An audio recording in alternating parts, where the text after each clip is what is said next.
Pada masa lampau, sebelum dikenal sebagai pusat peradaban atau pemerintahan, wilayah yang kini menjadi Kabupaten Jombang merupakan kawasan alami berupa hutan lebat dan lahan subur. Topografi wilayahnya yang berada di lembah Sungai Brantas menjadikannya sangat strategis untuk pertanian dan pemukiman. Aliran sungai ini membawa endapan subur yang mendukung pertumbuhan berbagai tanaman dan menciptakan ekosistem yang kaya. Kawasan ini awalnya dihuni oleh komunitas kecil yang hidup dari berburu, meramu, dan bercocok tanam secara sederhana. Letaknya yang berada di jalur perlintasan antara timur dan barat Jawa Timur menyebabkan daerah ini lambat laun menjadi persinggahan para pelancong, pedagang, maupun petualang dari kerajaan-kerajaan besar. Meskipun belum memiliki nama formal seperti Jombang, wilayah ini menjadi bagian dari jaringan sosial dan ekonomi yang berkembang secara organik. Beberapa jejak prasejarah ditemukan berupa artefak dan alat batu, menandakan bahwa manusia telah menetap di sini sejak era prasejarah. Kondisi alam yang mendukung ini menjadi fondasi awal bagi perkembangan masyarakat agraris dan spiritual yang kelak tumbuh pesat di masa Hindu-Buddha dan Islam. Pada abad ke-8 hingga abad ke-10, wilayah yang kini menjadi Jombang berada dalam pengaruh kerajaan Mataram kuno yang berpusat di Jawa Tengah. Ekspansi Mataram ke wilayah timur Jawa ditandai dengan perpindahan pusat kekuasaan karena alasan politik dan geologis, salah satunya akibat letusan Gunung Merapi. Dalam ekspansi ini, daerah-daerah di sekitar aliran Sungai Brantas, termasuk Jombang, menjadi lokasi strategis yang dijadikan tempat pemukiman, pusat kegiatan pertanian, dan ritual keagamaan. Bukti-bukti arkeologis seperti temuan prasasti dan struktur bata kuno yang tersebar di beberapa desa di Jombang mengindikasikan bahwa wilayah ini telah masuk dalam pengaruh administrasi dan budaya Mataram. Dalam struktur sosial Mataram, wilayah seperti Jombang diperkirakan berfungsi sebagai daerah pendukung logistik dan pertanian kerajaan. Hubungan antara raja dan daerah ini bisa jadi ditandai melalui sistem pajak atau persembahan, serta adanya tokoh-tokoh lokal yang menjadi perpanjangan tangan penguasa pusat. Selain itu, pengaruh spiritual dari Mataram kuno yang bercorak Hindu-Buddha juga memperkenalkan konsep-konsep keagamaan dan kosmologi yang mulai meresap ke dalam kehidupan masyarakat. Keberadaan situs-situs kuno seperti petirtaan, arca, dan reruntuhan candi meski belum sepenuhnya tergali secara arkeologis, memberi gambaran bahwa pengaruh Mataram kuno meninggalkan jejak penting dalam proses terbentuknya identitas budaya awal masyarakat Jombang. Sebelum kedatangan Islam, wilayah Jombang telah lebih dahulu mengalami gelombang besar penyebaran dua agama besar, Hindu dan Buddha. Kedua agama ini masuk bersamaan dengan pengaruh kerajaan-kerajaan besar seperti Medang, Kediri, dan terutama Majapahit yang menjadikan agama Hindu dan Buddha sebagai landasan spiritual dan ideologi kekuasaan. Bukti dari masa ini dapat dilihat dari sejumlah peninggalan arkeologis seperti arca, fragmen candi, serta struktur bata kuno yang tersebar di berbagai pelosok desa, seperti di Wonosalam, Tembelang, dan Bareng. Penemuan-penemuan tersebut menunjukkan adanya aktivitas pemujaan, upacara keagamaan, dan pembangunan tempat suci sebagai bagian dari tata kehidupan masyarakat masa itu. Tak hanya dari segi arsitektur, pengaruh Hindu-Buddha juga meresap ke dalam budaya, sistem pemerintahan lokal, serta nilai-nilai sosial masyarakat Jombang kala itu. Konsep kasta, penghormatan kepada leluhur, hingga sistem kalender dan penanggalan Jawa yang banyak terpengaruh tradisi Hindu masih bertahan hingga era modern. Tradisi wayang, sesajen, dan upacara tertentu yang diwarisi masyarakat lokal juga menunjukkan jejak spiritual masa Hindu-Buddha yang membentuk fondasi kebudayaan. Meski tak sebesar situs di Mojokerto atau Trowulan, artefak di Jombang tetap menunjukkan bahwa daerah ini merupakan bagian integral dari jaringan spiritual dan budaya besar di Jawa Timur pada masa klasik. Pada abad ke-13 hingga ke-15, Kerajaan Majapahit mencapai puncak kejayaannya dan wilayah Jombang menjadi salah satu bagian penting dalam struktur administratif dan kultural kerajaan tersebut. Letaknya yang dekat dengan pusat kerajaan di Trowulan menjadikan Jombang sebagai wilayah penyangga yang mendukung kegiatan pertanian, logistik, dan mobilisasi pasukan. Beberapa desa di Jombang diakini merupakan bagian dari desa perdikan, bebas pajak, yang diberikan kepada tokoh-tokoh keagamaan atau prajurit sebagai bentuk penghargaan dari raja. Ini menunjukkan peran penting wilayah ini dalam mendukung stabilitas kekuasaan Majapahit. Struktur desa, sistem irigasi kuno, dan tata kelola pertanian yang masih ditemukan di Jombang kemungkinan besar diwarisi dari pola pemerintahan Majapahit. Selain aspek politik dan ekonomi, pengaruh budaya Majapahit juga sangat terasa di Jombang. Bahasa Kawi, tradisi sastra, hingga ajaran Dharma, kebajikan, menjadi bagian dari sistem pendidikan dan kehidupan spiritual masyarakat. Legenda-legenda lokal pun banyak yang memiliki benang merah dengan kisah-kisah Majapahit, seperti kisah para abdi dalem, empu pembuat keris, dan tokoh spiritual yang dipercaya memiliki hubungan dengan istana. Meski pusat kekuasaan Majapahit kemudian runtuh, nilai-nilai dan struktur sosial budaya yang diwariskan tetap hidup dalam masyarakat Jombang, bahkan hingga kini dapat ditelusuri dalam sistem adat, penamaan desa, dan silsilah tokoh-tokoh ulama lokal yang dipercaya masih memiliki garis keturunan dari masa kerajaan tersebut. Dalam tradisi tutur masyarakat Jawa, khususnya di daerah Jombang dan sekitarnya, tokoh Sabdo Palon dan Naya Genggong memiliki tempat istimewa sebagai figur mistik yang berperan sebagai penasihat spiritual terakhir kerajaan Majapahit. Keduanya sering digambarkan sebagai tokoh bijak yang memiliki ilmu kebatinan tinggi dan menjadi pengawal setia Raja Brawijaya. Setelah Majapahit runtuh dan Islam mulai menyebar luas di tanah Jawa, Sabdo Palon dikisahkan kecewa atas konversi raja dan rakyatnya ke agama baru. Ia pun menghilang, dengan sumpah akan kembali dalam 500 tahun untuk menuntaskan misinya spiritualnya. Dalam sejumlah cerita rakyat di Jombang, Sabdo Palon dan Naya Genggong dipercaya pernah melakukan perjalanan atau petapaan di wilayah-wilayah sekitar Wonosalam dan lereng Anjas Moro, wilayah yang hingga kini dikenal angker dan sakral. Keberadaan mitos ini bukan sekadar legenda, tetapi menunjukkan adanya transisi budaya dan religius yang kuat di masa itu. Cerita Sabdo Palon dan Naya Genggong dianggap sebagai simbol perlawanan budaya terhadap perubahan drastis, yaitu pergeseran dari kepercayaan Hindu-Buddha ke Islam. Di beberapa daerah di Jombang, ada tempat-tempat yang disebut sebagai Tapak Sabdo Palon atau Paseban Naya Genggong, meskipun belum semuanya diidentifikasi secara arkeologis. Cerita ini memperkaya narasi lokal tentang bagaimana masyarakat Jombang menghadapi pergolakan spiritual, politik, dan budaya pada masa transisi. Dalam konteks sejarah lisan, Sabdo Palon dan Naya Genggong menjadi lambang kesinambungan antara masa lalu Majapahit dan lahirnya tatanan baru di tanah Jawa. Masuknya Islam ke wilayah Jombang berlangsung secara bertahap sejak akhir abad ke-15, seiring dengan runtuhnya Majapahit dan bangkitnya kerajaan-kerajaan Islam seperti Demak dan Mataram Islam. Proses penyebaran agama ini tidak dilakukan secara konfrontatif, melainkan melalui pendekatan budaya dan pendidikan oleh para wali dan ulama. Para pendakwah Islam memanfaatkan nilai-nilai lokal dan tradisi Hindu-Buddha yang sudah mengakar untuk memperkenalkan ajaran Tauhid. Disinilah pondok pesantren mulai memainkan peran vital sebagai pusat dakwah, pendidikan, dan transformasi sosial. Tradisi pendidikan pesantren yang mengakar pada sistem asrama, santri kiai, menjadi cara efektif dalam menanamkan ajaran Islam secara mendalam dan berkelanjutan. Dalam waktu relatif singkat, Jombang menjadi salah satu pusat penyebaran Islam terpenting di Jawa Timur. Banyak pesantren berdiri di berbagai kecamatan, tidak hanya mengajarkan ilmu agama tetapi juga membina karakter dan moralitas masyarakat. Sistem pesantren ini mampu menjangkau lapisan bawah masyarakat, menjadikannya institusi rakyat yang kuat. Para kiai memiliki pengaruh besar, bukan hanya dalam bidang keagamaan, tapi juga sosial dan politik. Tradisi ngaji kitab kuning, pengajian umum, serta pembentukan karakter santri menjadi identitas kuat yang melekat hingga kini. Fenomena ini pula yang membuat Jombang dijuluki Kota Santri, karena begitu dominannya peran pesantren dalam membentuk budaya dan identitas keislaman masyarakat setempat. Pada tahun 1899, seorang ulama muda bernama Kyai Haji Hashim Asyari mendirikan pondok pesantren Tebu Ireng di sebuah desa kecil di Kecamatan Diwek, Kabupaten Jombang. Pesantren ini awalnya hanya berupa bangunan sederhana, namun memiliki semangat besar dalam membentuk generasi muslim yang taat, berilmu, dan berakhlak. Kyai Haji Hashim Asyari memadukan metode pendidikan tradisional pesantren dengan kedisiplinan dan wawasan yang luas, menjadikan Tebu Ireng cepat berkembang menjadi pusat keilmuan Islam. Di masa awal pendiriannya, Tebu Ireng menjadi benteng perjuangan moral melawan kolonialisme Belanda, dengan menanamkan semangat keislaman yang membangkitkan kesadaran nasionalisme. Keberadaan pesantren Tebu Ireng membawa dampak besar bagi perkembangan pendidikan Islam di Indonesia. Dari sanalah lahir tokoh-tokoh besar seperti Kyai Haji Wahid Hashim, putra Kyai Haji Hashim Asyari, dan Kyai Haji Abdurrahman Wahid atau Gus Dur, yang kelak menjadi Presiden Republik Indonesia keempat. Tebu Ireng bukan hanya mencetak ulama, tapi juga pemimpin bangsa.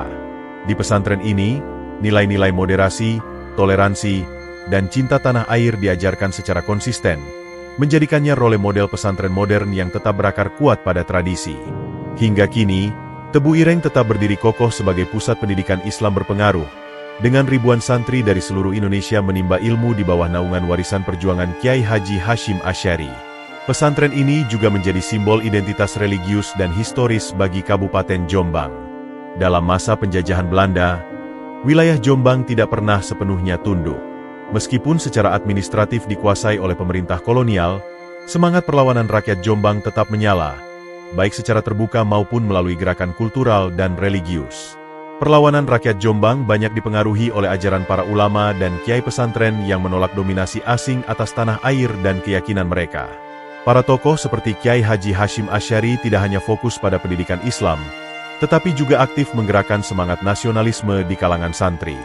Melalui ceramah dan pengajaran, para kiai menanamkan bahwa penjajahan adalah bentuk kezaliman yang harus ditentang. Selain itu, banyak pemuda dari Jombang yang turut terlibat dalam organisasi-organisasi pergerakan nasional seperti Sarekat Islam dan Nahdlatul Ulama. Mereka mendukung gerakan kemerdekaan baik secara ideologis maupun praktis. Dalam catatan sejarah, beberapa pesantren di Jombang bahkan menjadi tempat persembunyian, penyimpanan logistik, hingga titik komunikasi rahasia antara pejuang. Para santri dan ulama pun turut dalam pertempuran fisik, terutama pada masa-masa menjelang kemerdekaan. Penolakan terhadap Belanda di Jombang menunjukkan bahwa kekuatan pesantren dan umat Islam lokal bukan hanya dalam bidang keagamaan, tetapi juga dalam mempertahankan martabat bangsa dan tanah kelahiran mereka. Semangat inilah yang terus hidup dalam jiwa masyarakat Jombang hingga kini. Pendudukan Jepang atas Indonesia pada tahun 1942 membawa perubahan besar di seluruh wilayah, termasuk di Kabupaten Jombang. Awalnya, kedatangan Jepang disambut sebagian rakyat dengan harapan sebagai pembebas dari penjajahan Belanda. Namun harapan itu segera berubah menjadi penderitaan. Jepang menerapkan kebijakan militer yang keras dan represif. Di Jombang, banyak warga, terutama kaum muda, dipaksa menjadi romusha, yaitu tenaga kerja paksa yang dikirim ke berbagai proyek infrastruktur Jepang, seringkali tanpa kembali. Selain itu, bahan pangan dan sumber daya alam disita demi kepentingan perang, menyebabkan kelaparan dan penderitaan rakyat meningkat tajam. Di tengah situasi sulit itu, pesantren dan ulama Jombang berusaha mempertahankan peran mereka. Aktivitas pesantren tetap berjalan, meski di bawah pengawasan ketat militer Jepang. Para kiai harus sangat berhati-hati dalam berdakwah, karena Jepang melarang segala bentuk pertemuan atau ajaran yang dianggap bisa menggerakkan perlawanan. Namun, secara diam-diam, banyak pesantren menjadi tempat berkumpulnya para pemuda yang kemudian menjadi bagian dari Laskar Perjuangan. Aha, Wahid Hashim, putra KH Hashim Asy'ari, bahkan mulai merintis peran politik dan pendidikan yang kelak menjadi fondasi penting dalam masa kemerdekaan. Masa pendudukan Jepang menjadi babak berat bagi rakyat Jombang, namun juga melahirkan ketahanan mental dan semangat perlawanan yang lebih terorganisir. Pada tahun 1910, wilayah yang saat ini dikenal sebagai Kabupaten Jombang secara resmi dibentuk sebagai sebuah kabupaten administratif oleh pemerintah kolonial Belanda. Pembentukan ini merupakan bagian dari upaya Belanda untuk mengatur dan mengelola wilayah Jawa Timur secara lebih sistematis demi kepentingan administrasi dan ekonomi kolonial. Sebelumnya, Jombang hanyalah sebuah wilayah kecil yang termasuk dalam wilayah kabupaten-kabupaten lain. Dengan ditetapkannya Jombang sebagai kabupaten, pusat pemerintahan dan administrasi dipusatkan di kota Jombang, yang kemudian berkembang menjadi kota strategis dengan fasilitas pemerintahan, perdagangan, dan pendidikan. Pembentukan Kabupaten Jombang juga menandai awal modernisasi pemerintahan lokal di daerah tersebut. Infrastruktur pemerintahan mulai dibangun, termasuk kantor-kantor pemerintahan, pengadilan, dan lembaga pelayanan publik. Sistem administrasi Belanda seperti pembagian wilayah kecamatan dan desa mulai diterapkan secara resmi. Walaupun pada masa itu masih banyak pembatasan dan kontrol ketat dari kolonial, pembentukan kabupaten ini membuka peluang bagi masyarakat lokal untuk lebih mengenal sistem pemerintahan formal dan mengorganisasi kehidupan sosial ekonomi mereka. Seiring waktu, status kabupaten ini menjadi fondasi penting bagi perkembangan Jombang sebagai pusat budaya, pendidikan, dan perdagangan yang terus berkembang hingga masa kemerdekaan. Pada masa pemerintahan kolonial Belanda, pembangunan infrastruktur menjadi salah satu fokus utama untuk menunjang pengelolaan wilayah Jawa Timur, termasuk Kabupaten Jombang. Pemerintah kolonial membangun jaringan transportasi seperti rel kereta api yang menghubungkan Jombang dengan kota-kota besar lain seperti Surabaya, Kediri, dan Malang. Rel kereta ini memudahkan mobilisasi barang dan orang, sekaligus mempercepat pengiriman hasil pertanian dan komoditas lain ke pelabuhan-pelabuhan utama. Selain rel kereta, jalan-jalan utama mulai diperbaiki dan dibangun untuk memfasilitasi kendaraan roda 2 dan roda 4, yang memperlancar aktivitas perdagangan dan administrasi. Selain transportasi, pemerintah Belanda juga mengembangkan sistem irigasi dan pertanian di Jombang. Sungai Brantas dimanfaatkan dengan membangun saluran irigasi yang membantu meningkatkan produktivitas pertanian, terutama padi. Program pengelolaan air ini sangat penting karena wilayah Jombang sebagian besar adalah dataran rendah dengan potensi banjir. Infrastruktur irigasi ini bukan hanya meningkatkan hasil pertanian, tetapi juga memperkuat ekonomi lokal yang menjadi tumpuan penghidupan masyarakat. Meskipun pembangunan ini didasari oleh kepentingan kolonial, dampaknya turut membuka peluang pertumbuhan ekonomi dan peradaban di Kabupaten Jombang yang berlanjut hingga masa pasca kemerdekaan. Pada pertengahan abad ke-20, khususnya tahun 1965, Kabupaten Jombang mengalami dinamika sosial politik yang cukup kompleks terkait dengan pengaruh dan aktivitas Partai Komunis Indonesia, PKI. Seperti banyak daerah lain di Jawa Timur, Jombang menjadi salah satu wilayah di mana ideologi komunis cukup mendapatkan perhatian dan dukungan, terutama di kalangan buruh tani dan pekerja industri kecil. PKI berupaya mengorganisasi massa melalui serikat pekerja dan kelompok tani untuk memperjuangkan hak-hak ekonomi dan sosial, yang menyebabkan ketegangan antara mereka yang mendukung PKI dan kelompok konservatif, terutama para ulama dan warga pesantren yang menolak ideologi komunis karena bertentangan dengan ajaran Islam. Ketegangan ini akhirnya memuncak dalam konflik sosial yang serius pada tahun 1965, bertepatan dengan peristiwa nasional yang dikenal sebagai G30S PKI. Di Jombang, terjadi tindakan kekerasan dan penangkapan terhadap anggota atau simpatisan PKI serta mereka yang dianggap mengancam stabilitas negara. Konflik ini tidak hanya berdampak pada aspek politik, tetapi juga memecah belah masyarakat lokal, menimbulkan ketakutan dan trauma sosial. Peristiwa ini menjadi titik balik bagi pemerintahan Orde Baru yang menegakkan politik anti-komunis secara ketat, serta menguatkan posisi pesantren dan tokoh agama dalam kehidupan sosial politik Jombang hingga era modern. Keterlibatan dan dampak konflik 1965 di Jombang mencerminkan kompleksitas perjuangan ideologi dalam masyarakat yang tengah mengalami perubahan besar pasca kemerdekaan. Seiring berjalannya waktu, pendidikan Islam di Kabupaten Jombang tidak hanya bertumpu pada sistem pesantren tradisional, tetapi mulai berkembang menuju model pendidikan Islam modern.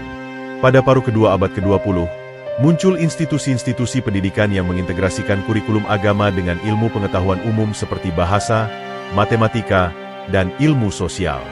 Madrasah aliyah dan perguruan tinggi Islam mulai berdiri, membuka peluang bagi santri dan masyarakat luas untuk memperoleh pendidikan yang lebih komprehensif dan relevan dengan perkembangan zaman. Ini menjadi jembatan penting antara tradisi keislaman yang kuat dengan tuntutan modernisasi pendidikan nasional. Inovasi dalam pendidikan Islam ini juga membawa dampak besar bagi masyarakat Jombang. Santri tidak hanya dipersiapkan untuk menjadi ulama dan pendakwah, tetapi juga menjadi calon pemimpin di berbagai bidang profesional dan pemerintahan. Pendidikan Islam modern di Jombang berperan dalam memperkuat pondasi keagamaan sekaligus menyiapkan generasi muda menghadapi tantangan globalisasi. Berbagai lembaga pendidikan seperti Universitas Islam Negeri Sunan Ampel Cabang Jombang dan sekolah-sekolah berbasis Islam modern kini semakin memperkuat reputasi Jombang sebagai pusat intelektual dan spiritual yang progresif, sambil tetap menjaga tradisi pesantren yang telah berakar selama berabad-abad. Setelah era Orde Baru berakhir pada tahun 1998 dan Indonesia memasuki masa reformasi, Kabupaten Jombang mengalami perubahan signifikan dalam sektor ekonomi. Pemerintah daerah mulai fokus pada pembangunan infrastruktur yang lebih merata dan mendukung pengembangan usaha mikro, kecil, dan menengah (UMKM). Sektor pertanian yang selama ini menjadi tumpuan utama ekonomi lokal juga mengalami modernisasi dengan penggunaan teknologi pertanian yang lebih maju, seperti mesin traktor, sistem irigasi yang efisien, dan penggunaan pupuk serta bibit unggul. Selain itu, munculnya usaha industri kecil seperti pengolahan hasil pertanian, kerajinan tangan, dan perdagangan semakin memperkuat roda perekonomian Jombang. Perkembangan ekonomi ini didukung oleh semakin terbukanya akses pasar regional dan nasional, melalui pembangunan jalan raya serta jaringan transportasi yang lebih baik. Pemerintah daerah juga menggalakkan program pelatihan kewirausahaan bagi masyarakat desa, agar mereka dapat lebih mandiri dan kreatif dalam mengelola usaha. Dengan semakin banyaknya pelaku usaha lokal yang mampu bersaing, lapangan kerja bertambah dan tingkat kesejahteraan masyarakat mulai meningkat. Transformasi ekonomi ini menjadikan Jombang tidak hanya sebagai pusat pendidikan dan keagamaan, tetapi juga sebagai daerah yang bergerak maju secara ekonomi, membuka peluang investasi dan peningkatan kualitas hidup bagi penduduknya. Peran perempuan di Kabupaten Jombang, khususnya dalam bidang dakwah dan pendidikan, telah lama menjadi pilar penting dalam perkembangan sosial dan keagamaan daerah ini. Tokoh-tokoh perempuan seperti Nyai Haji Nuriyah, istri dari Kiai Haji Abdurrahman Wahid atau Gus Dur, bukan hanya dikenal sebagai pendamping ulama besar, tetapi juga aktif dalam mengembangkan pendidikan pesantren dan pemberdayaan kaum wanita. Nyai Nuriyah dan perempuan lain di lingkungan pesantren mengelola kegiatan belajar mengajar, membina santriwati, dan menjadi contoh teladan bagi perempuan muslim di daerah tersebut. Mereka membantu memperkuat tradisi pesantren dengan sentuhan kelembutan dan pendekatan edukasi yang lebih inklusif. Selain di pesantren, perempuan Jombang juga berperan aktif dalam organisasi keagamaan dan sosial kemasyarakatan yang berfokus pada peningkatan kualitas hidup perempuan dan anak. Peran ini mencakup pendidikan formal maupun informal, pelatihan keterampilan, hingga advokasi hak-hak perempuan di masyarakat. Kontribusi perempuan dalam ranah dakwah dan pendidikan memperkaya wajah keislaman di Jombang, menjadikan peran mereka tidak hanya sebagai pengurus keluarga, tetapi juga sebagai agen perubahan sosial yang berdampak luas. Dengan demikian, perempuan di Jombang turut mencetak generasi penerus yang berakhlak dan berpengetahuan luas, serta mendukung kemajuan masyarakat secara menyeluruh. Dalam beberapa dekade terakhir, pemerintah daerah Kabupaten Jombang bersama berbagai pihak swasta dan komunitas lokal mulai serius melakukan upaya pelestarian dan revitalisasi cagar budaya serta situs-situs sejarah yang tersebar di wilayahnya. Beberapa situs bersejarah seperti makam para pendiri pesantren ternama, bangunan-bangunan peninggalan kolonial, serta museum-museum yang menyimpan koleksi dokumen dan artefak sejarah menjadi fokus utama. Revitalisasi ini tidak hanya bertujuan untuk menjaga nilai-nilai sejarah dan budaya, tetapi juga untuk mengembangkan potensi wisata sejarah yang dapat meningkatkan perekonomian lokal. Wisatawan yang datang dapat belajar langsung tentang sejarah perjuangan, keagamaan, dan budaya masyarakat Jombang. Upaya pelestarian ini juga melibatkan pendidikan dan sosialisasi kepada masyarakat agar lebih mencintai dan menjaga warisan leluhur. Pemerintah daerah mengadakan berbagai kegiatan seperti pameran budaya, seminar sejarah, dan festival tradisional yang mengangkat cerita lokal. Selain itu, renovasi dan pemugaran situs-situs sejarah dilakukan dengan mempertimbangkan aspek autentisitas dan nilai historis agar tidak kehilangan karakter aslinya. Melalui revitalisasi ini, generasi muda di Jombang semakin sadar akan pentingnya menjaga identitas budaya dan sejarah, sekaligus menumbuhkan rasa bangga terhadap warisan yang telah mereka terima dari para pendahulu. Hal ini membantu menjaga kesinambungan budaya di tengah perkembangan zaman yang semakin cepat dan dinamis. Kabupaten Jombang memiliki kekayaan tradisi keagamaan dan budaya lokal yang masih dilestarikan secara turun-temurun hingga kini. Tradisi-tradisi tersebut tidak hanya menjadi bagian dari kehidupan spiritual masyarakat, tetapi juga menjadi sarana pengikat sosial dan identitas budaya. Salah satu tradisi yang paling menonjol adalah pelaksanaan haul atau peringatan kematian para ulama dan pendiri pesantren yang rutin diadakan setiap tahun. Haul ini menjadi momen penting bagi warga untuk berkumpul, berdoa bersama, serta mengenang jasa para tokoh spiritual yang telah berjasa dalam menyebarkan Islam dan membangun masyarakat Jombang. Selain haul, tradisi upacara adat seperti selamatan panen dan tradisi ruatan juga masih kerap dilakukan sebagai wujud syukur dan permohonan keselamatan.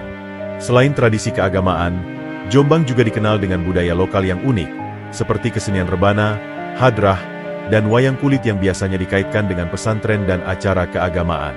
Kegiatan seni ini menjadi sarana dakwah yang efektif dan menarik perhatian masyarakat luas, khususnya generasi muda. Para kiai dan tokoh masyarakat juga aktif mendorong pelestarian budaya, melalui pengajaran dan pembinaan kepada santri, agar tetap mencintai warisan budaya lokal. Dengan demikian, tradisi keagamaan dan budaya di Jombang bukan hanya sekadar ritual, melainkan juga menjadi jembatan antara nilai-nilai agama dan kearifan lokal yang membentuk karakter masyarakat yang religius, harmonis, dan berbudaya.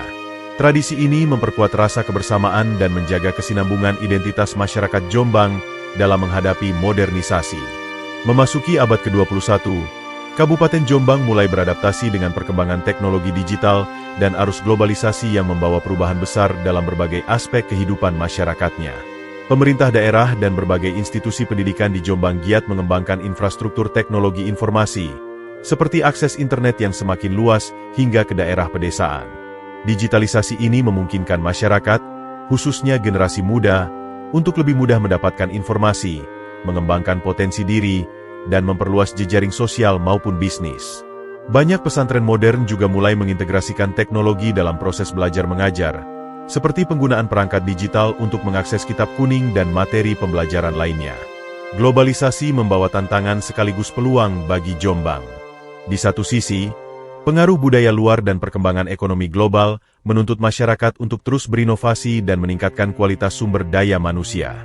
Di sisi lain, Jombang berhasil menjaga nilai-nilai tradisional dan spiritualnya agar tidak terkikis oleh arus modernisasi. Komunitas pesantren dan masyarakat lokal aktif melakukan pembinaan karakter agar generasi muda tetap memiliki akar budaya yang kuat serta kemampuan bersaing di era global. Dengan demikian, Jombang bertransformasi menjadi kota yang memadukan tradisi dan kemajuan teknologi, mempersiapkan diri sebagai pusat pendidikan, ekonomi, dan budaya yang mampu berkontribusi dalam kancah nasional maupun internasional.